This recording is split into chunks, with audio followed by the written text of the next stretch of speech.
Good morning students.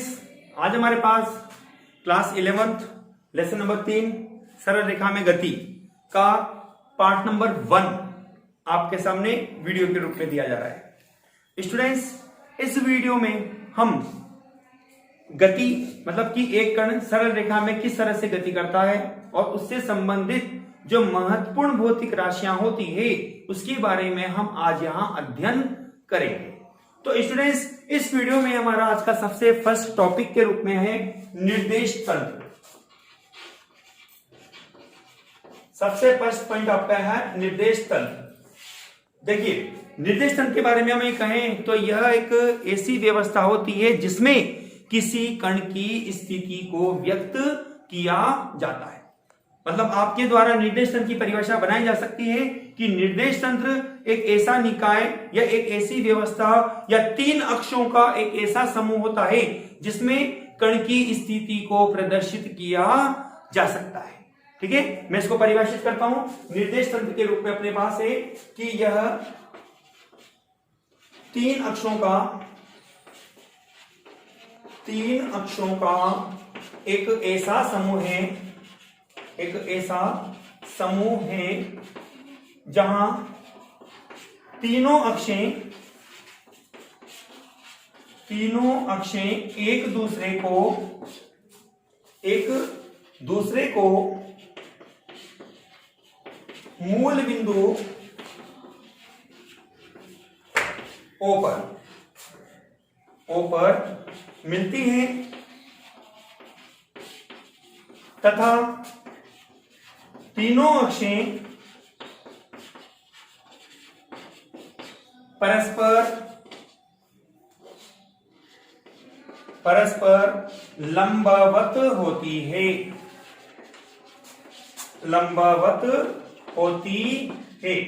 देखिए, मैं एक डायग्राम बना रहा हूं आपको, ये इस तरह का। आप ध्यान दीजिएगा, यहां आपके पास ये मैंने तीन लाइनें बोर्ड पे खींची है आपको। जहां एक अक्ष तो है x, ये मैंने इसको x नाम दे दिया, ये मैंने नाम दिया इसको y और इसको मैंने नाम दिया z। आप देखते हैं कि यहां तीनों ही अक्षें एक दूसरे को इस मूल बिंदु O पर मिलती है। यदि आप इन तीनों की व्यवस्था देखते हैं, मैंने कहा तीनों अक्षें परस्पर लंबवत होती है। यदि आप इस अक्ष को छुपा देते हैं तो ये अक्ष इसके साथ लंबवत है। ये कंडीशन आपका यूं है, इस तरह से स्टूडेंट्स, यूं कि इसके साथ ये लंबवत है, इसके साथ ये अक्ष लंबवत है, इसके साथ ये अक्ष लंबवत है। अर्थात तीनों अक्ष क्या है, एक दूसरे के लंबवत बनती है और मूल बिंदु O पर मिलती है। हम किसी भी कण की स्थिति को दर्शाना चाहते हैं तो हमारे द्वारा भौतिक विज्ञान में इस निर्देश तंत्र का यहां उपयोग किया जाता है। स्टूडेंट्स, यदि हम ये कहते हैं कि कोई कण x अक्ष के अनुदिश जाता है, कौन सी अक्ष, x अक्ष, तो उसका एकांक सदिश लिया जाएगा i कैप के रूप में। कैप जानते हैं, कैप एक सदिश राशि के रूप में काउंट होती है आपके पास, जो x अक्ष का एकांक सदिश कहलाता है। y अक्ष जिसको अपन लिखते हैं j कैप के रूप में, ये आपके पास j कैप के रूप में इसका एकांक सदिश बनेगा और z के रूप में आपके पास बनेगा k कैप के रूप में। तो स्टूडेंट्स, यहां हम देखते हैं कि x अक्ष का जो एकांक सदिश होता है वो तो होता है i कैप, y अक्ष का जो एकांक सदिश होता है वो होता है j कैप और z अक्ष का जो एकांक सदिश बनता है वो बनता है k कैप के रूप में। ठीक है स्टूडेंट्स, यदि मैं आपको कहता हूं, क्योंकि अपने लेसन का नाम है सरल रेखा में गति, ठीक है, कोई सा भी एक कण हमने लिया और वो एक कण केवल एक अक्ष के सापेक्ष जाता है। किसके सापेक्ष, एक अक्ष के साथ, कोई सी भी एक अक्ष। मान लीजिए यदि कण x अक्ष के सापेक्ष जाता है तो मैं इसके सदिश को इस तरह से लिखूंगा, r सदिश बराबर होगा x i के। ठीक है, यदि मैं कहता हूं y अक्ष के अनुदिश जाता है तो मैं लिखूंगा r सदिश बराबर y j के, और z अक्ष के अनुदिश जाता है तो मैं लिखूंगा इसको r सदिश बराबर z k के रूप में।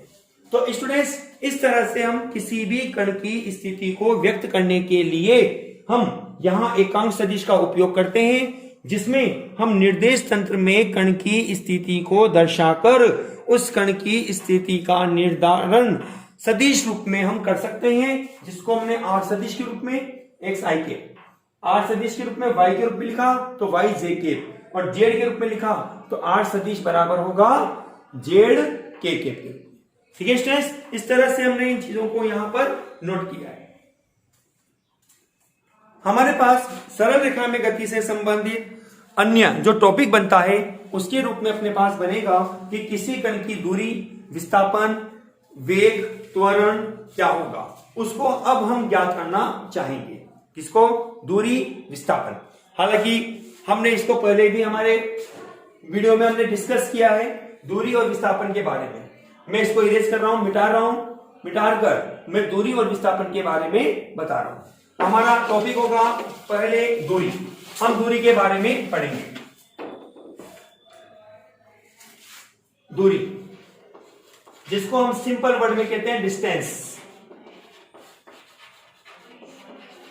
डिस्टेंस क्या है, दूरी क्या है, इसको हम पढ़ेंगे। स्टूडेंट्स, यदि हम दूरी की परिभाषा बनाते हैं तो दूरी की परिभाषा के रूप में कहते हैं कि वस्तु द्वारा तय किए गए पथ की लंबाई का योग दूरी कहलाती है। ठीक है ना? क्या? वस्तु द्वारा तय किए गए पथ की लंबाई का योग दूरी कहलाती है। मैं बोर्ड पे इस चीज को लिखता हूं यहां पे आपके पास। दूरी के रूप में आप क्या परिभाषित है ये? वस्तु द्वारा तय किए गए पथ की लंबाई का योग दूरी कहलाती है। दूरी कहलाती है। ये स्टूडेंट्स हमने दूरी की परिभाषा लिखी है। हमने यह दूरी की परिभाषा लिखी है जिसमें हमने कहा है वस्तु द्वारा तय किए गए पथ की लंबाई का योग दूरी को प्रदर्शित करता है। अब इससे संबंधित आपके पास महत्वपूर्ण बातें हैं जिसको मैंने आपको लिखा यहाँ पे महत्वपूर्ण तथ्य, जो नोट है विशेष तौर से आपको याद रहने चाहिए। नंबर 1 नोट के रूप में मैंने आपको बोला यहाँ पे कि दूरी एक अदिश राशि है। जैसा हमने पहले बताया है आपको सदिश और अदिश राशियों के बारे में। सदिश राशियां वे भौतिक राशियां होती है जिसमें परिमाण और दिशा दोनों ही पाई जाती है, जबकि अदिश वे भौतिक राशियां होंगी जिसमें केवल परिमाण होगा, दिशा नहीं होती है। तो दूरी उनमें से ही एक राशि है जिसमें परिमाण तो है लेकिन दिशा नहीं होती। ठीक है? नंबर 2 पॉइंट के रूप में अपन कहते हैं कि दूरी सदैव धनात्मक होती है। दूरी सदैव धनात्मक होती है।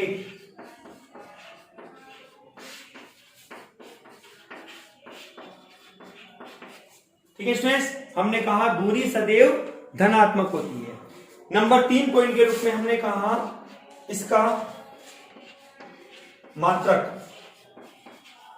एसआई पद्धति या एमकेएस पद्धति आप किसी में भी कह सकते हैं, मात्रक मीटर, जिसको हम यूनिट से लिखते हैं, मीटर होता है। ठीक है स्टूडेंट्स, इस तरह से हमने अभी तक केवल दूरी के बारे में पढ़ा जिसमें हमने आपको बताया कि दूरी वस्तु द्वारा तय किए गए पथ की लंबाई का योग होती है। इसके महत्वपूर्ण पॉइंटों के रूप में हमने आपको बोला 3 महत्वपूर्ण पॉइंट। दूरी एक अदिश राशि होती है। नंबर 2 पॉइंट के रूप में दूरी सदैव आपके पास धनात्मक होगी, और नंबर 3 पॉइंट के रूप में इसका मात्रक क्या होता है? मीटर होता है। इसका मात्रक क्या बनता है स्टूडेंट्स? मीटर बनता है। देखिए मैं एक सवाल आपको देता हूं, एक क्वेश्चन है आपके पास यहां पर क्वेश्चंस के रूप में कि निम्न चित्र में, निम्न दिए गए चित्र में वस्तु की दूरी क्या होगी? दूरी क्या होगी? देखिए मैंने एक चित्र बनाया आपको कि यहां से लेके एक वस्तु जाती है, यहां आती है और यहां आके बैठ जाती है, ए से लेकर बी। मैं बोल देता हूं कि ये मेरे पास है 10 किलोमीटर, ये मेरे पास है 5 किलोमीटर और ये मेरे पास है 6 किलोमीटर। तो स्टूडेंट्स मेरा आंसर क्या होगा? मुझे आंसर ज्ञात करना है यहाँ पे। तो जैसा कि हमने हमारी परिभाषा में कहा है कि वस्तु द्वारा तय किए गए पथ की लंबाई का योग। वस्तु बिंदु ए से चलना प्रारंभ करती है, बिंदु पी पर आती है, कितनी दूरी तय करके 10 किलोमीटर। बिंदु पी से जाती है 5 किलोमीटर की दूरी तय करके बिंदु क्यू पर, और बिंदु क्यू से आती है बिंदु बी पर। तो कुल दूरी कितनी बनेगी आपके पास, इनको जोड़ो आप, A P plus P Q plus Q B. ठीक है, जो अपने पास बनेगा, एपी का मान है 10, पी क्यू का मान है 5 और क्यू बी का मान है कितना 6।